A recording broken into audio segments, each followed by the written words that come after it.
welcome to day 12 of the 30-day coding challenge.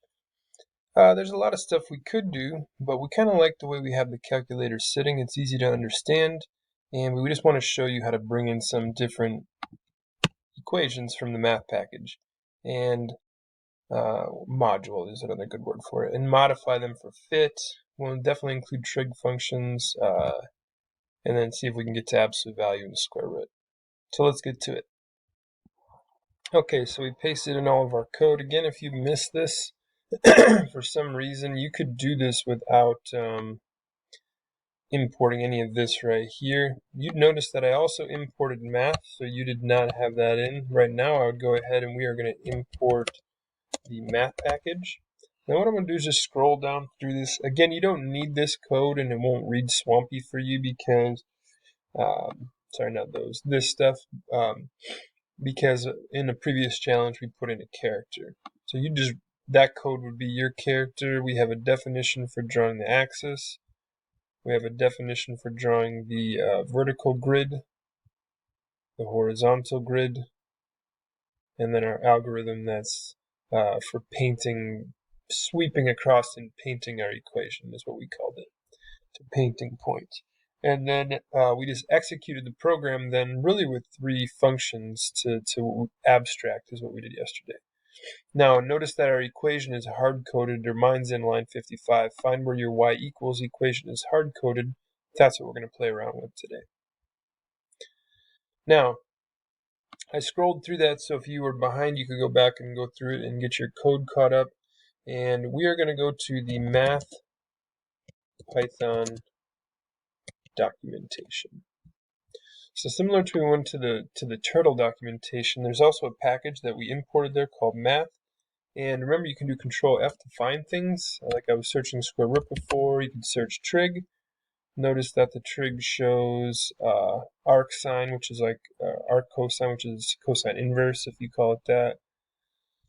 And I don't know, depending on your experience and grade level, and even if you're a teacher, you might not have played with these much.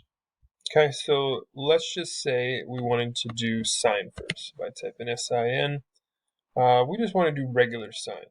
So we don't want the arc sine for angle returns. We just want to do math dot sine of x.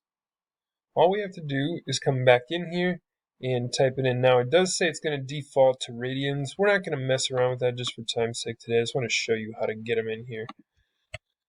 So now we would, instead of just saying sine of x, let's say, if we try to run that, notice how it's going to highlight and say sine is not defined. We have to tell it to come from the math package, math.sine of x.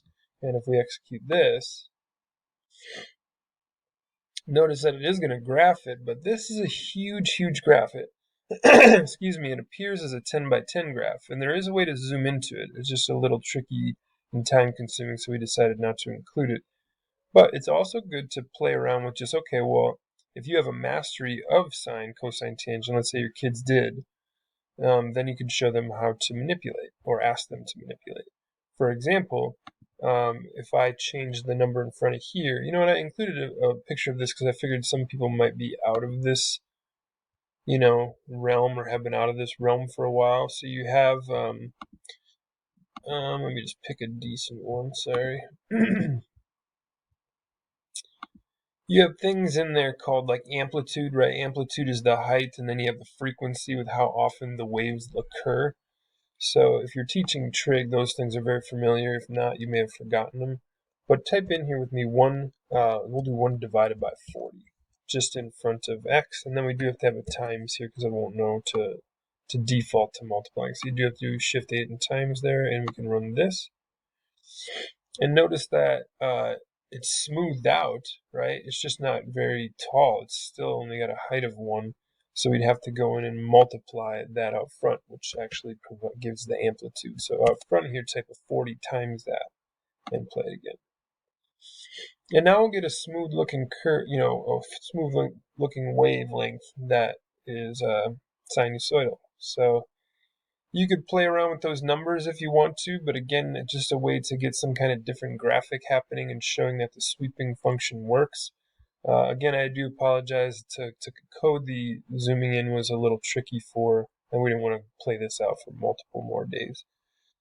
So very easily then I could change this to, if we went in here and search for cosine,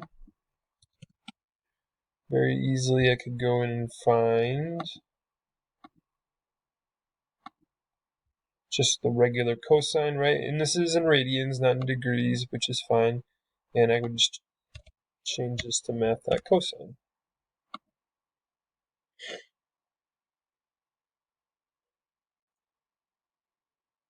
And again, you could play around with like mastery, like how would you manipulate this to get it, let's say, twice as high. And they could be like, oh, well, this number here controls the amplitude or height. And you could show them things like, okay, well, how would you flip that upside down? Notice how this has two kind of peaks or local mins on the bottom. This has max at the top. How could you reverse that and flip these two up?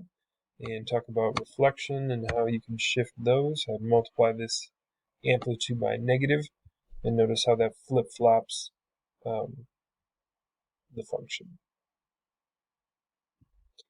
Okay, and then maybe we could do absolute value next. So if I go into our documentation and I type absolute value, return the natural log. We don't want that. If I just go to this, right here, return the absolute value of x. I don't know why they don't just do ABS, but they chose to put an F in front of their function maybe. I don't know what the F stands for, but fabs. So I would just say math dot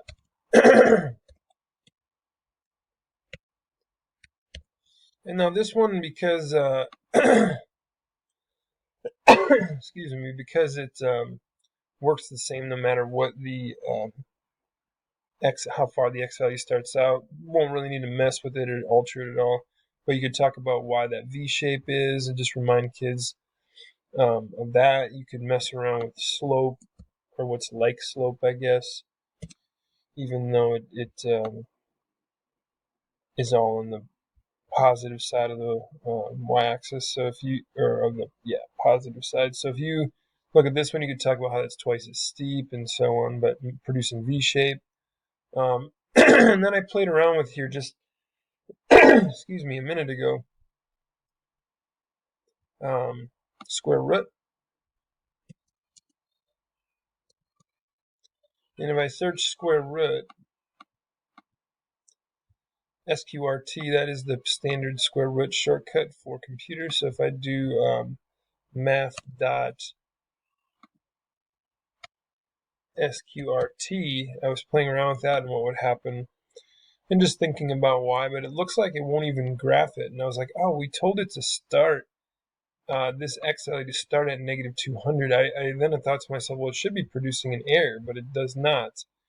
And then I thought to myself, up here in our code where we painted it, right, we started by positioning our paintbrush or pen over here and dragging it across. What if we just started that at x equals 0? Would the function work then? Even though it doesn't say there's an error, maybe it doesn't know what to do with square rooting a negative. And if it turns out if you run this code, it does indeed draw the square root equation. And again, you could play with that. You can make it bigger because it doesn't go up all that high. But this is a good way, I thought, today we could do in a 9-minute video how to play around with this hard-coded equation the way we have it. That was manageable and covered some different things. All right, thank you guys so much for tuning in, and don't forget to hit that subscribe and that like button. We'll see you next time.